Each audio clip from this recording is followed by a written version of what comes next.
1000 kilometre की सरहद, culture और मजहबी अकीदा साझा करते दो मुल्क जो साल 2003 के पहले तक दुश्मन हुआ करते थे।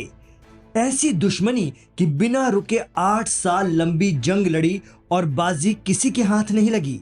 लेकिन आज दोनों में इतना दोस्ताना है कि इनके दुश्मन एक को निशाना बनाने से पहले दूसरे को दहलाने की सोच रहे हैं। जी हां, हम बात कर रहे हैं ईरान और इराक की। नमस्कार, अस्सलामु अलैकुम। लाइव हिंदुस्तान पर आप देख रहे हैं वीडियो शो दीन दुनिया। हम लेकर हाजिर हैं वीकेंड स्पेशल। मैं हूं इमरान खान। इसराइल और हमास के दरमियान सीजफायर हो गया है गजा में, लेकिन इस सीजफायर के बाद हो सकता है कि इसराइल ईरान के पीछे पड़ जाए। लेकिन 12 दिनों की जब जंग हुई थी ईरान इसराइल, और उसमें जो जख्म ईरान ने इसराइल को दिए हैं उससे इबरत हासिल करते हुए इस बार हो सकता है कि वो पहले ईरान पर अटैक न करे बल्कि इराक को निशाना बनाए, उसके पड़ोसी इराक को। तो इराक को निशाना बनाने से ईरान पर क्या असर होगा? जी हां, इसी बाउंडिंग को आइए आज के दीन दुनिया वीकेंड स्पेशल में समझते हैं और यह भी जानते हैं कि कभी एक दूसरे के कट्टर दुश्मन रहे ईरान और इराक कैसे आज मजबूत दोस्त हैं।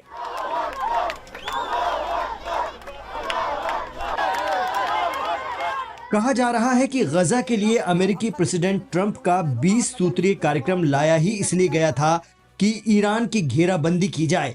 हमास इसराइल सीजफायर तो हो गया है, लेकिन एक्सपर्ट कहते हैं कि ईरान पर दोबारा हमला हो सकता है या फिर इराक में मौजूद ईरान समर्थक गुटों पर कार्रवाई हो सकती है। जी हां, ईरान पर हमला करना इस बार इतना आसान नहीं होगा इसराइल के लिए, इसलिए हो सकता है कि वो इराक पर धावा बोल दे। लेकिन इराक पर क्यों?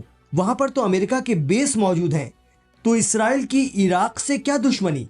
जानकार बताते हैं कि इसराइल की इराक से नहीं बल्कि वहां मौजूद ईरानी प्रतिरोध की धुरी या रेजिस्टेंस के एक अहम हिस्से पॉपुलर मोबिलाइजेशन फोर्स यानी हश्द-उश-शाबी से है। वेस्ट एशिया के जानकार आकिफ जैदी कहते हैं कि पश्चिम एशिया के इस हिस्से में जिस तरह से पश्चिमी ताकतों का साम्राज्यी सूरज ढल रहा है, उन्हें इस हाल में पहुंचाने में अगर सबसे अहम किरदार किसी का रहा है तो वो है ईरान का एक्सिस ऑफ रेजिस्टेंस, जिसका नेतृत्व ईरान और उसके supreme leader ayatollah Ali Khamenei करते हैं। आकिफ जैदी कहते हैं कि ईरान में आवाम में इस वक्त भरपूर कॉन्फिडेंस है और 12 दिनों की जंग के बाद से ईरान में अपनी फोर्सेस को लेकर गर्व का भाव भी जागा है। ऐसे में इसराइल सीधे ईरान को निशाना बनाए, इसकी आशंका कम है।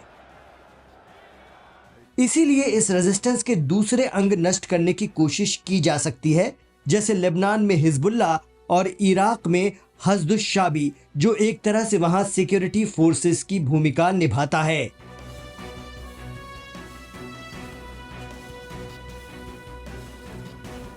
साल 2003 में सद्दाम हुसैन का दौर खत्म हो जाता है और उसके बाद ईरान को मौका मिला इराकी सियासत में दखल देने का।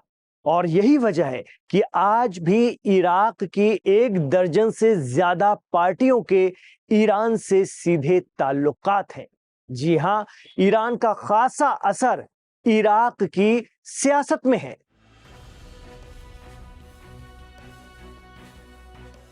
इराक के पॉपुलर मोबिलाइजेशन फोर्सेस यानी हश्द-उश-शाबी और कुछ दिगर तंजीमों ने ईरान के supreme leader ayatollah Ali Khamenei की रहनुमाई को तस्लीम करने की कसम खाई है। इन तंजीमों ने इराक में ईरान की मुखालफत में उठने वाली आवाज़ों को दबाने और इराक में बची हुई अमेरिकी फौजों को खदेड़ने में बड़ा किरदार अदा किया।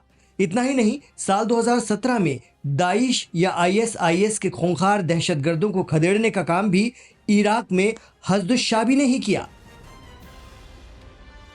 ईरान की इराक में भागीदारी इसीलिए भी बढ़ी क्योंकि सद्दाम हुसैन के बाद ईरान ने तय किया कि अब बगदाद फिर से तेहरान का दुश्मन नहीं बन पाएगा, क्योंकि इस दुश्मनी की वजह से करीब 10 लाख ईरानी और 5 लाख इराकी मारे गए थे। इस जंग के दौरान इराक ने कथित तौर पर रासायनिक हथियारों तक का इस्तेमाल किया था। यही वजह रही कि ईरान ने सद्दाम हुसैन के बाद इराक में अपना दखल और असर इस कदर बढ़ाया कि आज हालात ये हैं कि आप इराक और ईरान को अलग नहीं कर सकते। दोनों बहुसंख्यक शिया मुस्लिम देश हैं जिनमें बड़ी कुर्द आबादी भी है। सालाना 10 मिलियन लोग एक दूसरे की सरहदों को पार करते हैं। वजह है करबला और नजफ, जो शिया इस्लाम को मानने वालों की बेहद अहम जियारत गाह है। पिछले कुछ सालों में ईरान ने इनमें से कुछ इमाम बारगाह के लिए इराक में करोड़ों डॉलर खर्च किए हैं।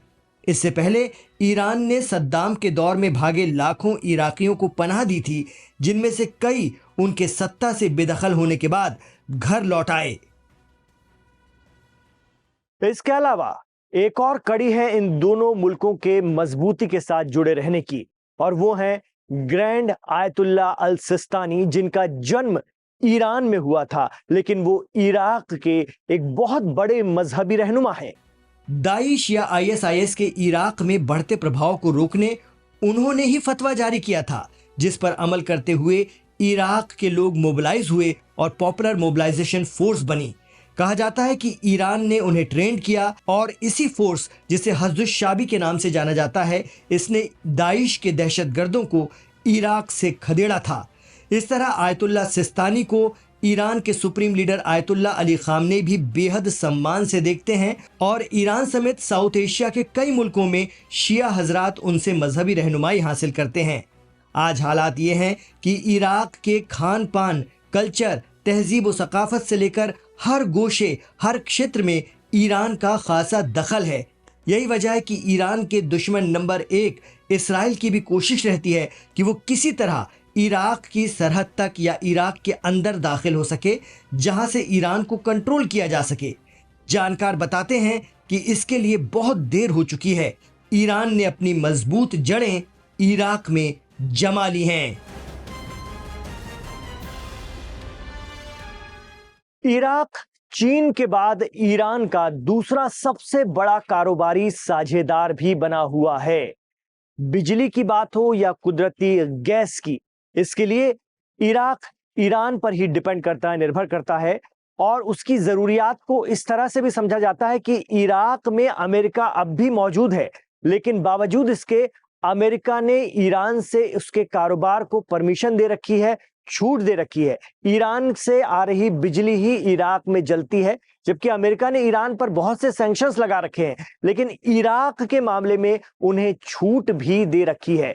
तो बिजली की बात हो, पानी की बात हो या गैस की बात हो, सभी ईरान से इराक पहुंचते हैं।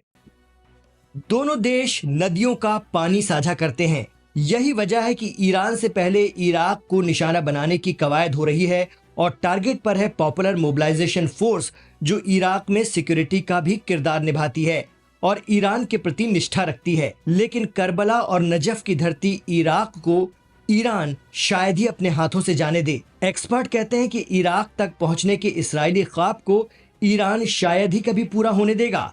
इस वक्त भी बगदाद में मोहम्मद शिया अल सुदानी की सरकार बैठी है, जो ईरान हिमायती मानी जाती है। कहा तो ये भी जाता है कि ईरान के प्रेशर के चलते ही इराकी एयरबेस को खाली करने की मुहिम पर है अमेरिका।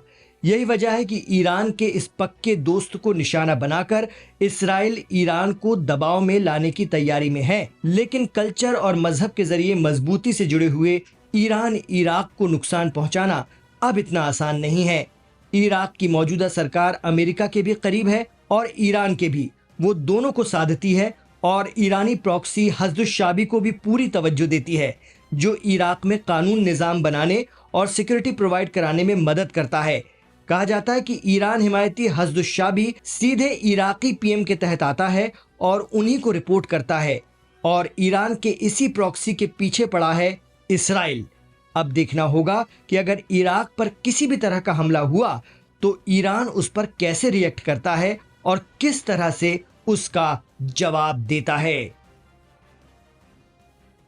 तो अब देखना होगा कि यदि इराक पर किसी तरह का अटैक होता है, हमला होता है, तो ईरान उसका किस तरह से जवाब देता है, उस पर कैसे रिएक्शन देता है, कैसे उसको बचाता है या रिएक्ट करता है, क्योंकि इन दोनों मुल्कों की साझेदारी अब बहुत मजबूत हो चली है और पिछले कुछ सालों में इन्होंने मजबूत पैक्ट बना लिया है। दोनों पड़ोसी भी हैं और ईरान का बहुत बड़ा असर इराक पर देखने के लिए मिलता है, सांस्कृतिक रूप से भी और धार्मिक रूप से भी। आप इसके बारे में क्या सोचते हैं, हमें कमेंट बॉक्स पर जरूर बताइएगा।